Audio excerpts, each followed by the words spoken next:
Shri doctor Sudhanshu Trivedi 25 minutes.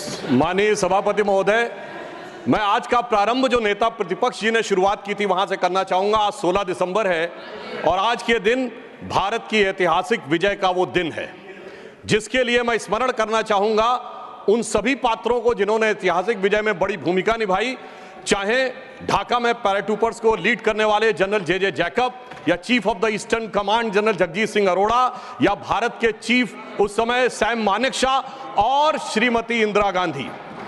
और यह समय याद भी दिलाता है कि जब कोई ऐसा वक्त आता है तो उस समय हमारे नेता और उस समय नेता प्रतिपक्ष अटल जी ने इंदिरा जी की तारीफ करके कहा था कि हम सरकार के साथ खड़े हुए हैं। तो विपक्ष को याद रखना चाहिए कि किस ढंग से समर्थन किया जाता है। परंतु मुझे एक याद आता है कि आज इंदिरा जी की आत्मा जहां कहीं भी होगी तो वो बड़ी अचंभित और स्तब्ध हो जाती होगी कि ये वही पार्टी है और ये वही परिवार है जिसके नेता के बारे में पाकिस्तान का पूर्व मंत्री फवाद चौधरी समर्थन करता है। और ये वो है जो कहता था मैंने पुलवामा में घुस के मारा है, जिनके बारे में ख्वाजा आसिफ उनके रक्षा मंत्री समर्थन करते हैं, जिनके बारे में पूर्व प्रधानमंत्री उनके Imran Khan floor of the house पे बोलते हैं, और सर जिनका नाम यूएन में उनके डोजियर में लिखा जाता है। तो मुझे लगता मैं इंदिरा जी को इन्हीं शब्दों में श्रद्धांजलि दे सकता हूं कि बूढ़ा वंश इंदिरा जी का उपजा ऐसा लाल, इज्जत सारी डुबो गई है ऐसा किया कमाल। अब मैं आगे कहना चाहता हूं सर, मगर एक इस सदन में जब हम 75 वर्ष के ऊपर एकत्र हैं तो शायद 75 वर्ष के इतिहास का वो सबसे ऐतिहासिक मौका था। तो मैं ये कहना सर आपके लिए आगे सुनिए सर, आप अरे लीजिए आप सुनिए, मैं एक बताना चाहता हूं सर, एक महत्वपूर्ण बात ये थी कि एक तरफ 7th फ्लीट भेजा गया था और चंद दिनों के अंदर अमेरिका ने मान्यता भी दे दी थी। हमने 93,000 प्रिजनर ऑफ वॉर छोड़े मगर पीओके में कुछ नहीं कर पाए। चलिए वो एक अलग बात है। हमारे 54 प्रिजनर ऑफ वॉर पाकिस्तान में थे, वो नहीं मिल पाए। ये मुझे आज तक आश्चर्य है कि 93,000 दे के 54 नहीं ले पाए। सुलह की कौन सी शक्ल सुमरती रही। तो मैं इनकी पॉलिसी के लिए कहना चाहूंगा, अरे आपके नेताओं के लिए बोल रहा हूं, एक पंक्ति में कह रहा हूं, सुनिए, अरे बात तो सुनिए, काहे परेशान हो रहे हैं। मैं कह रहा हूं चीन छीन देश का गुलाब ले गया। पंडित नेहरू के लिए वो गुलाब का फूल लगाते थे। चीन छीन देश का गुलाब ले गया, ताशकंद में वतन का लाल सो गया, और ये सुलह की शक्ल को संवारते रहे और जीतने के बाद बाजी हारते रहे। अब मैं आज के विषय पे आता हूं। संविधान के संदर्भ में अभी अभिषेक मनु सिंघवी जी जो बहुत कृपया आप बैठ जाए। अरे भैया सब दिखाई पड़ रहा है। देखिए मैंने तो इनके नेताओं की तारीफ की फिर भी नहीं हजम हो पा रही है इनसे, इसीलिए मैं कह रहा हूं। अब सुनिए, आज के हम संविधान के विषय पे आते हैं तो संविधान का सबसे पहला वाक्य है, कृपया बैठिए, द पीपल ऑफ इंडिया, हम भारत के लोग।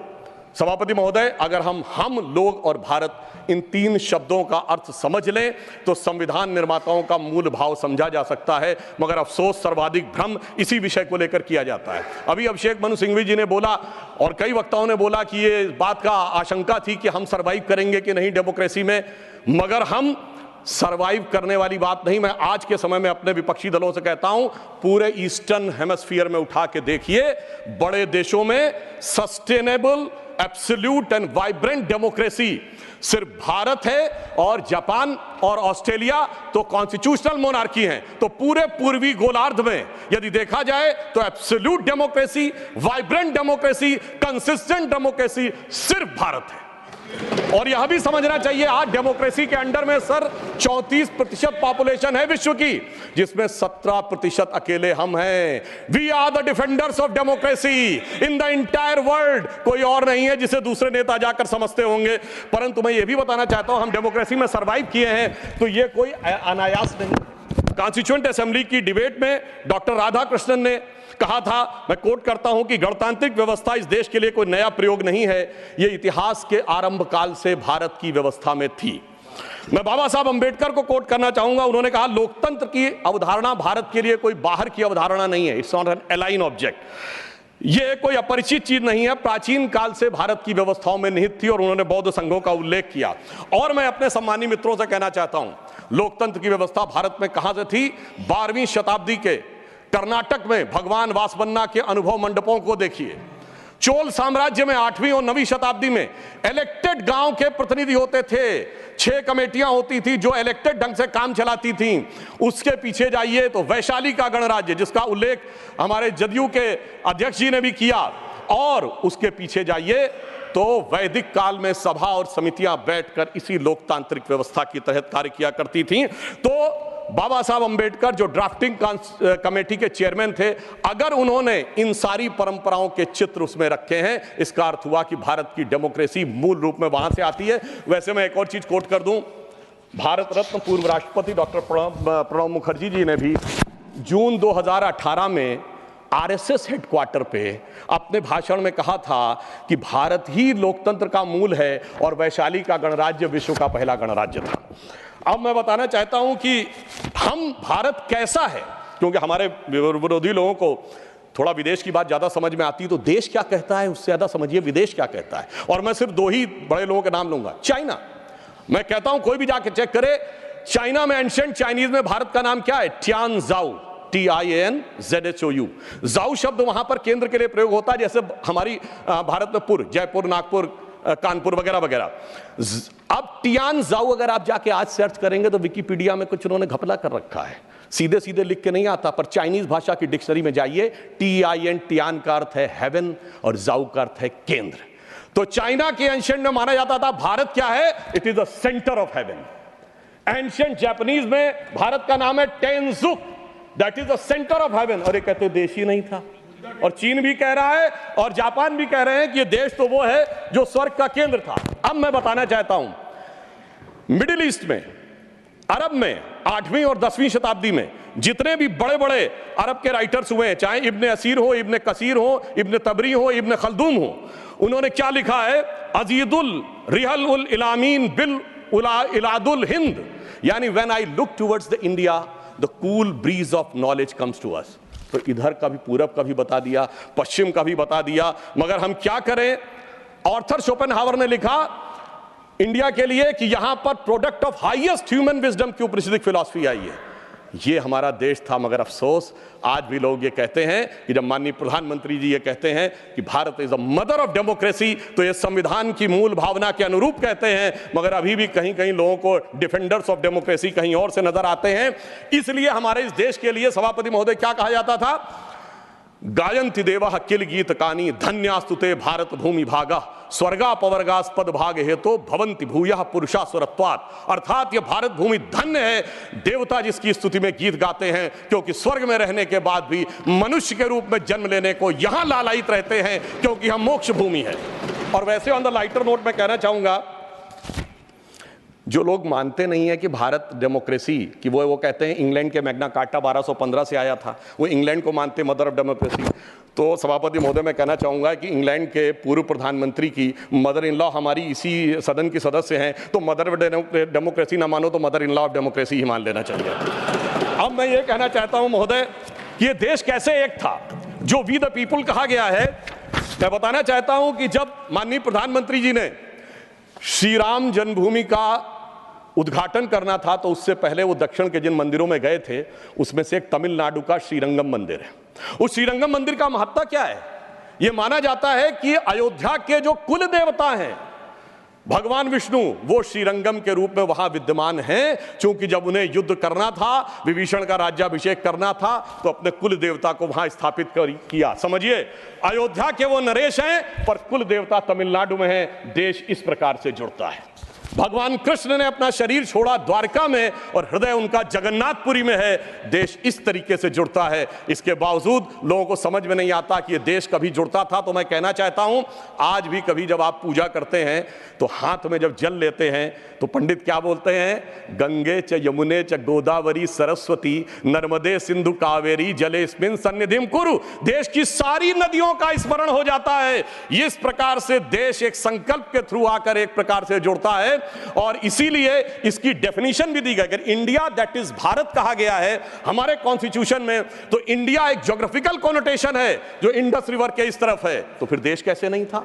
और भारत के बारे में कहा गया है उत्तरम यद समुद्रस्य दक्षिणम च हिमाद्रिभि वर्षम यद भारत नाम भारतीय संतति। पूरे भारत की डेफिनेशन दी गई है जो समुद्र के उत्तर में और हिमालय के दक्षिण में है। मगर हम क्या बताएं कि अभी भी लोगों के दिमाग में वो विचार है। अब मैं अगले विषय के ऊपर आता हूं। स्वतंत्रता आंदोलन, कांग्रेस बहुत दावा करती है कि उसने स्वतंत्रता आंदोलन में बड़ा काम किया। निश्चित रूप से योगदान था कांग्रेस के बड़े नेताओं का, हम इसको नकारते नहीं हैं। परंतु उस योगदान के बाद उस योगदान में कितना मिष्ठान लेने का प्रयास हुआ, यह मैं कांग्रेस के एक नेता कोट करना चाहता हूं। आप सबने बड़ा प्रसिद्ध गीत सुना होगा, कदम कदम बढ़ाए जा खुशी के गीत गाए जा, जो आजाद हिंद फौज का गीत था। इसको लिखने वाले थे बंशीधर शुक्ल, वो कांग्रेस के नेता थे। 42 में भारत छोड़ो आंदोलन के वजह से उनको निकाल दिया गया नौकरी से। वो लखनऊ में आकाशवाणी में कार्य करते थे। मगर जब आज़ादी के बाद उन्होंने जो भ्रष्टाचार देखा, तो उन्हीं की पंक्ति में कोट करता हूं। क्यों, पहले कांग्रेस का 1 चवन्नी हुआ करता था सदस्यता शुल्क, नारा होता था 1 चवन्नी चांदी की जय बोलो महात्मा गांधी की।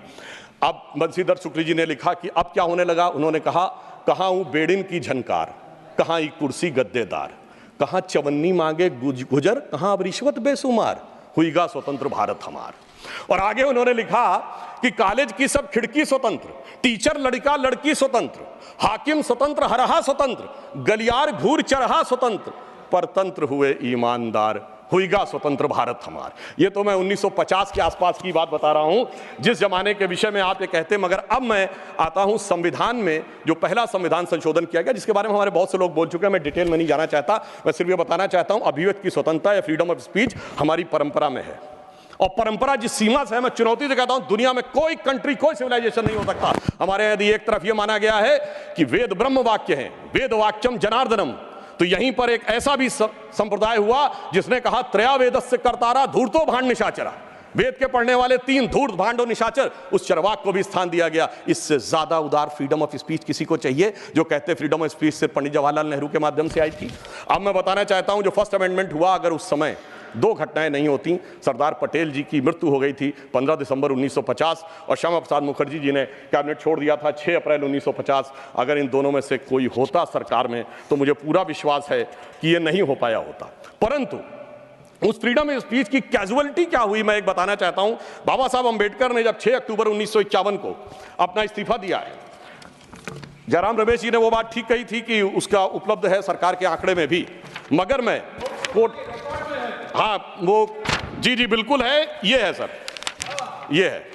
मगर अब मैं कोट करना चाहता हूं कि बाबा साहब अंबेडकर ने के बारे में पद्म भूषण धनंजय कीर ने, जो कि इंदिरा जी की सरकार के द्वारा पद्म भूषण प्राप्त है, सबसे ऑथेंटिक बाबा साहब की जिन्होंने ऑटोबायोग्राफी लिखी, उन्होंने लिखा 10 अक्टूबर 1951 को लोकसभा में बोलने के लिए खड़े हुए। उनसे कहा गया मुझे अपना बयान प्रस्तुत करने की अनुमति दी जाए।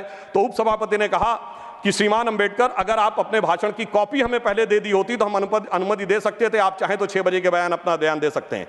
सभापति की बात सुनकर अंबेडकर जी को अचरज हुआ और धक्का लगा। उन्होंने कहा, क्या अंबेडकर, तो एक संसद सदस्य श्री कुंजरू और श्री कामत ने उपसभापति से पूछा, क्या अंबेडकर के भाषण की जांच की जाएगी? इस पर उपसभापति ने कहा, मुझे देखना जरूरी है, इस पर ध्यान देने की जरूरत है। डॉक्टर अंबेडकर के बयान में कुछ अप्रासंगिक या बदनामी करने वाली बात तो नहीं है। तब डॉक्टर अंबेडकर ने गरज कर कहा कि मैं इस तरह की तानाशाही के आगे नहीं झुकूंगा, और यह कहकर वो सदन के बाहर चले गए और प्रेस में उन्होंने अपना वक्तव्य जारी किया। अब मैं दूसरा एक उदाहरण देना चाहता हूं।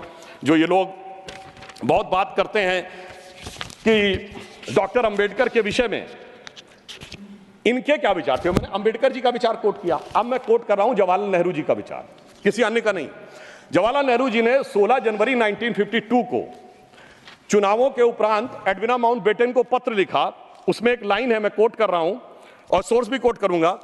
On the other hand, in Bombay city and to the large extent in Bombay province, our success has been greater than expected. यानी वो चुनाव में विजय पर खुशी जाहिर कर रहे हैं। और आगे क्या कह रहे हैं? Ambedkar has been dropped out, यानी प्रसन्नता है कि अंबेडकर जी चुनाव हार गए।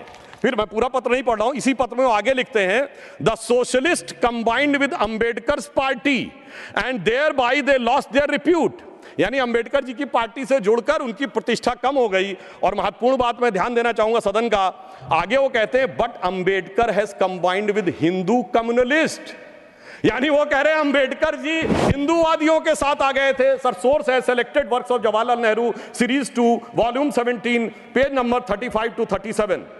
मुझे लगता है शायद बहुत से बक्से जिनकी मांग की गई है वो इसीलिए हटा लिए गए हों कि हर बक्सा अंदर से बोलता हो कि बैठा हूं दिल में इतने राज छुपाए, जरा सा होठ हिले तो न जाने कितनों के दिल डगमगाए। अब मैं आगे ये बताना चाहता हूं सर, फ्रीडम ऑफ स्पीच को, वो विषय तो बहुतों ने कहा इमरजेंसी का, मैं आगे का विषय बताना चाहता हूं। इस देश में फ्रीडम ऑफ स्पीच को कर्टेल करने के लिए कॉन्स्टिट्यूशनल अमेंडमेंट लाया गया जो कभी हो नहीं पाया। वो था पोस्ट ऑफिस अमेंडमेंट बिल 1986, जिसमें यह अधिकार सरकार ने लिया था कि वो जिसकी चिट्ठी चाहे खोल के पढ़ सकती है और उसमें आपत्तिजनक हो तो उस पर कार्रवाई कर सकती है। जैसे कोई आज ये कहे कि व्हाट्सएप ईमेल मैसेज आपके कोई भी सरकार पढ़ सकती है और पढ़ने के बाद कार्रवाई कर सकती है, वो तो भला हो ज्ञानी जैल सिंह जी का जो उस समय राष्ट्रपति थे, जिन्होंने उस संवैधानिक व्यवस्था का उपयोग किया कि उन्होंने उसे वापस ही नहीं किया, इसलिए वो कभी वास्तविक अर्थों में आ नहीं पाया। दूसरा, मैं राजीव गांधी जी के समय का कोट करना चाहता हूं। 29 अगस्त 1988 को एंटी डिफेमेशन बिल आया, यानी कोई सरकार की आलोचना करेगा तो उस पर कार्रवाई होगी, मगर उस समय प्रबल विरोध के चलते हुए वो नहीं हो पाया। फिर मैं बताना चाहता हूं डॉक्टर मनमोहन सिंह जी ने आईटी एक्ट 2000 में सेक्शन 68A को अमेंड किया, जो सुप्रीम कोर्ट के द्वारा स्ट्रक डाउन कर दिया गया। अब इसके उपरांत मैं ये भी बताना चाहता हूं कि जो संवैधानिक व्यवस्था थी वन नेशन वन इलेक्शन की, ये टूटी कहां से थी? जब कांग्रेस में अंतरात्मा की आवाज जाग गई थी। 67 तक सारे इलेक्शन एक साथ होते थे, फिर एक ऐसा विचित्र हुआ कि अंतरात्मा की आवाज जागी और उस पार्टी की प्रधानमंत्री इंदिरा जी ने अपने ही पार्टी कैंडिडेट नीलम संजीव रेड्डी जी को चुनाव हरवा दिया। मुझे लगता है ऐसा विचित्र संवैधानिक उदाहरण भारत के इतिहास में देखने को नहीं मिलेगा। और मैं कहना चाहता हूं सभापति महोदय, उसके बाद इतनी अंतरात्मा की आवाज जागी कि निजलिंगप्पा, कामराज चौधरी, चरण सिंह चंद्रशेखर, मुरारजी देसाई पार्टी छोड़ दिए, 77 में देवराज अरस और बाबू जगजीवन राम पार्टी छोड़ दिए, तो फिर 90 में अर्जुन सिंह और एनडी तिवारी जी छोड़ दिए, शरद पवार छोड़ दिए, और कांग्रेस इतनी हो गई कि मुझे बचपन में याद है, मैं अटल जी की एक स्पीच सुनने गया था, उन्होंने कहा था कांग्रेस की तो आज स्थिति यह है, इतनी कांग्रेस है कि Congress R, Congress S, Congress O, Congress U, Congress मैं, कांग्रेस तू, कांग्रेस आई, कांग्रेस गई। अब मैं एक विषय में लेना चाहूंगा, वो विषय है जो कि संविधान में सर्वाधिक दुरुपयोग किया गया, वो विषय है सेकुलर। संविधान सभा में जब यह डिबेट हुई 15 नवंबर 1948 को, तो यह प्रस्ताव केटी शाह जी ने रखा कि सेकुलर शब्द इंक्लूड किया जाना चाहिए, मगर यह बात आई कि अगर सेकुलर वर्ड होगा तो माइनॉरिटी नहीं हो सकता, माइनॉरिटी होगा तो सेकुलर नहीं हो सकता, क्योंकि रिलीजियस माइनॉरिटी थियोक्रेटिक स्टेट में होती है, सेकुलर स्टेट में नहीं होती है। मगर इसके बावजूद उस विषय को आगे रखा गया और डॉक्टर अंबेडकर ने क्या कहा, मैं सिर्फ कोट करता हूं, उन्होंने कहा, mister vice president sir, I regret that I can not accept the amendment proposed by professor KT Shah and my objections are stated briefly. और वो उन्होंने आगे जाकर इस प्रकार से रिकमेंडेशन किया, यानी बहुत साफ बात थी कि उन्होंने इस शब्द को रिजेक्ट किया। मगर डेमोक्रेसी के सबसे काले दौर में, जब सारा विपक्ष जेल में था, मानवाधिकार समाप्त हो चुके थे, तब संविधान की उद्देशिका, जिसे डॉक्टर साहब अंबेडकर ने कहा था संविधान की आत्मा, उसमें चेंज किया गया। और फिर महोदय सिर्फ इतना ही नहीं रहा, जब से वो वर्ड आया उसके बाद क्या हुआ? उसके बाद तो इस देश में क्या हुआ कि पर्सनल लॉ बोर्ड आ गया। उसके बाद क्या हुआ कि एक ऐसा समय आया कि जब सुप्रीम कोर्ट और शरिया में यह लगा कि मतभेद है, तो इस देश की संसद ने सर्वोच्च न्यायालय के निर्णय को रौंद कर शाहबानो केस में शरिया को सुप्रीम कोर्ट से ऊपर कर दिया। मैं विनम्रता से कहना चाहता हूं, दुनिया के किसी सेकुलर देश में ऐसा कोई एक उदाहरण बता दें तो मैं अपना बयान वापस लेने को तैयार हूं। फिर उसके बाद उपरांत महोदय इतना ही नहीं हुआ, फिर प्लेसेस ऑफ वर्शिप एक्ट आया। वो कहता है कि 15 अगस्त 1947 के बाद कोई चेंज नहीं होगा, ठीक है, मगर महोदय फिर वक्फ बोर्ड एक्ट आया जो ये कहता है कि कोई समय सीमा नहीं रहेगी। और सूरत नगर निगम पे दावा किस बात पे है कि मुगलों के जमाने में वो सराय थी, तिरुचिरापल्ली के तिरुचुनेरी मंदिर पे इस बात पे है कि अरकाट के नवाब ने दे दिया था। यानी 200 साल 300 साल पहले के सरकारों के वो फरमान जो कि सरकारें किस हिसाब से मानती थी। फिर कम्युनल वायलेंस बिल आया। अब मैं सिर्फ संक्षेप में 10 बिंदु बोलना चाहता हूं। जो लोग आज कहते हैं इस संविधान में उन्होंने क्या किया, मदरसा बोर्ड आया, मुस्लिम पर्सनल लॉ बोर्ड, इन सबको संवैधानिक मान्यता, संवैधानिक संरक्षण प्राप्त है। 4 पत्नी रखना, ट्रिपल तलाक, हलाला, मेहरम बालिका से विवाह करना, तलाकशुदा महिला को कोई मुआवजा न देना, हज सब्सिडी, वक्फ बोर्ड। अब मैं कहना चाहता हूं मैं विनम्रता से कहना चाहता हूं कि इन लोगों ने इस कॉन्स्टिट्यूशन को सेकुलरिज्म का शिकार करते हुए इसको पार्शियली शरिया कॉन्स्टिट्यूशन बनाने का प्रयास किया। अन्यथा कोई गैर मुस्लिम देश दिखा दे कि जिसमें कि इस प्रकार की बात हुई हो, कोई सेकुलर देश, 200 देश हैं, बड़े विद्वान लोग बैठे हुए हैं वहां पर। मैं बताना चाहता हूं, कोई उदाहरण बताइएगा जिस स्टेट में सुप्रीम कोर्ट से ऊपर शरिया हो। अब मैं बताना चाहता हूं, बड़े विद्वान लोग उधर बैठे हुए हैं, मुझे कोई जरूरत नहीं है 200 में सिर्फ 4 सेकुलर देश बताइएगा, मैं अपना बयान वापस ले लूंगा, जहां शरिया सर्वोच्च न्यायालय से ऊपर हो। और मैं ये भी बताना चाहता हूं, इतना ही नहीं था सर, संविधान का अपमान आप लोगों ने किया। और मैं कहना चाहता हूं, जो लोग मनुस्मृति की बात करते हैं, उन्होंने इसको मौलवी स्क्रिप्ट बनाने का प्रयास किया भारत के संविधान को। यह अपने आप में शर्मनाक बात है। शर्म उस समय आनी चाहिए थी जब इस तरह के परिवर्तन कर रहे थे। और मैं एक और बात कहना चाहता हूं, सभापति महोदय, टेक्निकल बात कह रहा हूं, मेरी बात गलत लगेगी तो मैं अपने बयान वापस ले लूंगा। सुनिए सर, वक्फ बोर्ड एक्ट में मुगलों के जमाने का फरमान को कॉन्स्टिट्यूशनल मान्यता प्राप्त है। यह वो संविधान था, वो सरकारें थी जिनमें जिम्मी का कॉन्सेप्ट था, जिसमें जजिया का कॉन्सेप्ट था, जहां के बादशाह गाजी की उपाधि लेते थे, सैकड़ों लोगों को मारकर। इवन अकबर ने भी गाजी की उपाधि दी है। यदि इस प्रकार की चीजों को, तो मैं कहना चाहता हूं सर, मैं पूछना चाहता हूं, जिम्मी और जजिया के फरमानों को कॉन्स्टिट्यूशनल मान्यता देना क्या शरिया को संविधान में लागू करना नहीं है? इसीलिए मैं कहना चाहता हूं, सुधांशु त्रिवेदी जी के अलावा किसी का रिकॉर्ड में नहीं जाएगा। आज मामला, सभापति महोदय, आज मामला मनुस्मृति बनाम संविधान का नहीं है। संविधान के बाबा साहब की पहचान और संविधान के ऊपर शरिया के निशान की है। और इसीलिए मैं बिल्कुल ईमानदारी से कहना चाहता हूं कि इन लोगों को सुधांशु त्रिवेदी जी के अलावा किसी का रिकॉर्ड पर नहीं जाएगा। कृपया आप शांत रहें। मगर मैं यह भी बात स्पष्ट करना चाहता हूं, हम कोई मुस्लिम समाज के खिलाफ नहीं है, शांति से। अगर मुझे एक देश दिखा दीजिएगा जहां शरिया सर्वोच्च न्यायालय से ऊपर हो, तब बात करिएगा। मैंने उदाहरण कोट किया। अब मैं बताना चाहता हूं महोदय, हम मुस्लिम समाज के खिलाफ नहीं है। आज ही उस्ताद जाकिर हुसैन का देहांत हुआ है, उन्हें पद्म भूषण दिया, अटल जी की सरकार ने पद्म विभूषण दिया, मोदी जी की सरकार ने 2023 में। मैं पूछना चाहता हूं, ये बताइए, आपको अब्दुल रहीम खान खाना, रस खान, मलिक मोहम्मद जायसी, अशफाक उल्लाह खान, वीर अब्दुल हमीद, डॉक्टर APJ अबुल कलाम क्यों नजर नहीं आते? आज हमारे गवर्नर आरिफ मोहम्मद खान साहब हैं। मैं चैलेंज करके कहता हूं कि पॉलिटिकल क्लास में कोई उनसे बड़ा आलिम फाजिल मुस्लिम हो जो बात करके दिखा दे, मगर ये उसे नहीं मानते। हमने डॉक्टर कलाम को राष्ट्रपति बनाया। आलम इस्लाम में बैतुल हिकमत के बाद से पिछले 700-800 सालों में उनसे बड़ा साइंसदान नहीं पैदा हुआ, पर उसको नहीं मानते। ये किसको मानते हैं? जाकिर नायक, इशरत जहां, याकूब मेनन, बुरहान वानी। इसकी वजह से सारी प्रॉब्लम है। यहाँ सोच कट्टरपंथी जहनियत की है। और मैं सभापति महोदय एक और फैक्ट कोट करना चाहता हूं। इन लोगों को बहुत वो लगता है, तो मैं फ्रीडम हाउस रिपोर्ट, वैसे फ्रीडम हाउस में बहुत से लोग इनके मित्र लोग भी हैं, उसका annual survey of political rights and civil liberties 1999-2000 वो कहता है कि दुनिया में धार्मिक मान्यता का लोकतंत्र से क्या रिश्ता है। तो वो पेज नंबर 1011 पे लिखता है, there is a strong correlation between electoral democracy and Hinduism. वो कहता है कि जहां हिंदू धर्म है वहां पर ज्यादा डेमोक्रेसी, और उसमें Fiji, Guyana, Mauritius, Bharat, Nepal बहुतों को कोट किया है। और फिर उसने जो आगे कहा है वो इनको लगेगा, फिर उसने बुद्धिस्ट, व्हाट्सएप नहीं, मैंने कोट किया है रिपोर्ट के साथ, हवा में बात मत करिए। अब मैं आपको बताना चाहता हूं, और उन्होंने आगे एक और बात कही है। ब्रुकिंग्स ने अपनी रिपोर्ट में 2019 में मोदी जी के समय क्या लिखा है? India is a silver lining, even a gold lining of democracy, reported released in February 2019. सुनिए, WhatsApp की बात करने वाले, February 2019 titled Democracy and Disorder and the Struggle for Influence on New Geopolitics, page number 31। अब मैं एक दो विषय का उत्तर देना चाहता हूं जो हमारे माननीय नेता प्रतिपक्ष जी ने कहा। उन्होंने कहा कि झंडे का विरोध करने की बात, हम तो ईमानदारी से कहना चाहते हैं कि हम कभी झंडे के विरोध में नहीं थे। झंडे में, अब सर पूरी बात सुनिए सर, मैं कोट कर रहा हूं, अब सर मैं कोट कर रहा हूं, अब सुनिए सर, मैं महात्मा गांधी को कोट कर रहा हूं, सुनिए सर, महात्मा गांधी कोट कर रहा हूं। महात्मा गांधी ने 6 अगस्त 1947 को कहा, अगर भारत के झंडे पर चरखा अंकित नहीं होगा तो इस झंडे का अभिवादन करने से मैं इनकार कर दूंगा। आप तो जानते ही हैं, भारत के राष्ट्रीय झंडे पर सबसे पहली परिकल्पना मैंने की थी।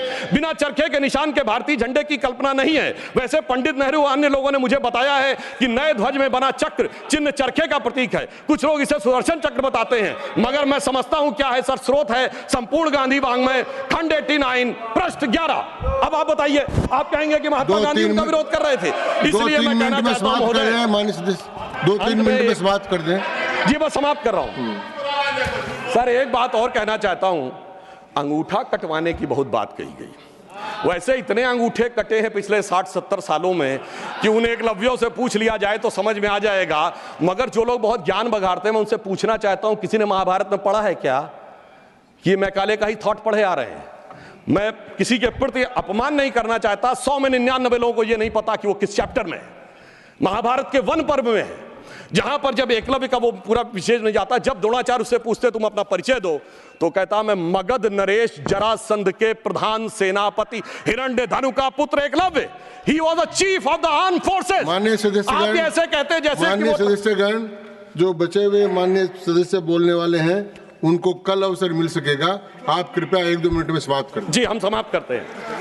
तो इसलिए मैं कहना चाहता हूं, जब अगर आप हकीकत में देखेंगे तो समझ में आएगा। और मैं आज प्रधानमंत्री जी को धन्यवाद देना चाहूंगा। महोदय, ये जरासंध की सेना वो थी जो उस समय भारत की सबसे शक्तिशाली सेना थी, जिसके लिए कृष्ण जी भी एक बार छोड़े थे तो रणछोड़ नाम पड़ा था।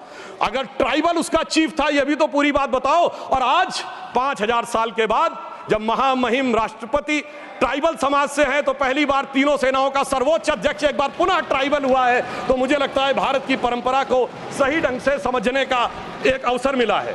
इसलिए मैं कहना चाहता हूं सभापति महोदय, बस 1-2 लाइन में समाप्त करता हूं। अगर महाभारत ही पढ़ना है तो महर्षि वेदव्यास की दृष्टि से पढ़ो, विदुर की दृष्टि से पढ़ो, शकुनी की दृष्टि से पढ़ोगे, भाइयों को लड़ाने वाले शकुनी की दृष्टि से, तो यही नजर आएगा। मगर क्या बताएं सभापति महोदय, ये भाइयों में लड़ाने वाले शकुनी, भाइयों में लड़ाने वाले मंथरा की मनोवृत्ति इतनी व्याप्त हो गई है देश में कि आज इस देश को, और मैं एक पॉइंट और कहना चाहता हूं सर, कमिटेड जुडिशरी की तो बहुत बात की गई, पर इस देश में एक ऐसा उदाहरण भी हुआ है जब एक जज कांग्रेस का नेता रहने के बाद जज हो गया।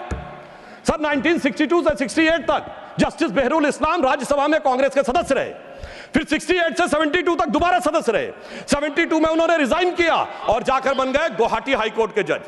फिर वो वहां बने चीफ जस्टिस गुवाहाटी हाईकोर्ट में। उसके बाद महोदय उन्होंने रिजाइन किया और बरपेटा से कांग्रेस का टिकट मिला। अब वो टिकट इलेक्शन काउंटरमांड हो गया। 84 में फिर राज्यसभा के सदस्य बन गए। अरे भाई, इस्तीफे के बाद आप बहुत कहेंगे कि जो राज्यसभा में आए कांग्रेस के नेता सांसद रहने के बाद, और उन्हें सुप्रीम कोर्ट का जज 8 महीने के गैप के बाद बनाया गया। मुझे लगता संविधान का इससे बड़ा अपमान नहीं हो सकता था जो हमें देखने को मिला। और अंत में सभापति महोदय, मैं सिर्फ यह कहना चाहूंगा एक पंक्ति में कि भारत की लोगों के बारे में एक विचार करिए। कुंभ का मेला होने जा रहा है, जो दुनिया का सबसे बड़ा ऑर्गेनाइजेशन है, और ये किस साइंटिफिक आधार पे होता है? जुपिटर के 12 साल के सर्किल पे। अरे उन्हें तो 200-300 साल पहले जुपिटर के सर्किल का नहीं पता था, हम हजारों साल से आ रहे हैं। मगर क्या बताएं महोदय, जिनकी सोच ही देश के लिए अलग है। तो मैं अंत में कहना चाहूंगा, उनके लिए हम लोग कभी एक गीत गाते थे जब हमारी सरकार नहीं थी, उगा सूर्य कैसा कहो मुक्ति का ये, उजाला करोड़ों घरों में न पहुंचा। तो मैं उनके लिए कहना चाहता हूं, न संयम व्यवस्था न एकात्मता है, भरी है अभी तक मनों में गुलामी, वही राग अंग्रेजियत का पुराना, सुनाते बड़े लोग नामी गिरामी, प्रजातंत्र की धार उतनी गगन से मगर निर्जन सागरों तक न पहुंचा, उगा सूर्य कैसा कहो मुक्ति का ये। अंत में मैं एक पंक्ति कहकर समाप्त करता हूं। सर, इन्होंने जितना भी विभाजन क्रिएट करने का प्रयास करें, पर हम उस सिद्धांत को मानते हैं कि जाति, वर्ग और प्रांत भेद के भ्रम को दूर भगाता है। सबके मन का भाव एक है, सबकी भारत माता है, अनेकता में ऐक्य मंत्र को जन जन फिर अपनाता है। देखो प्यारा देश हमारा आगे बढ़ता जाता है। धन्यवाद। The house stands adjourned to meet at 11 AM on Tuesday, the 17th December 2024. धन्यवाद।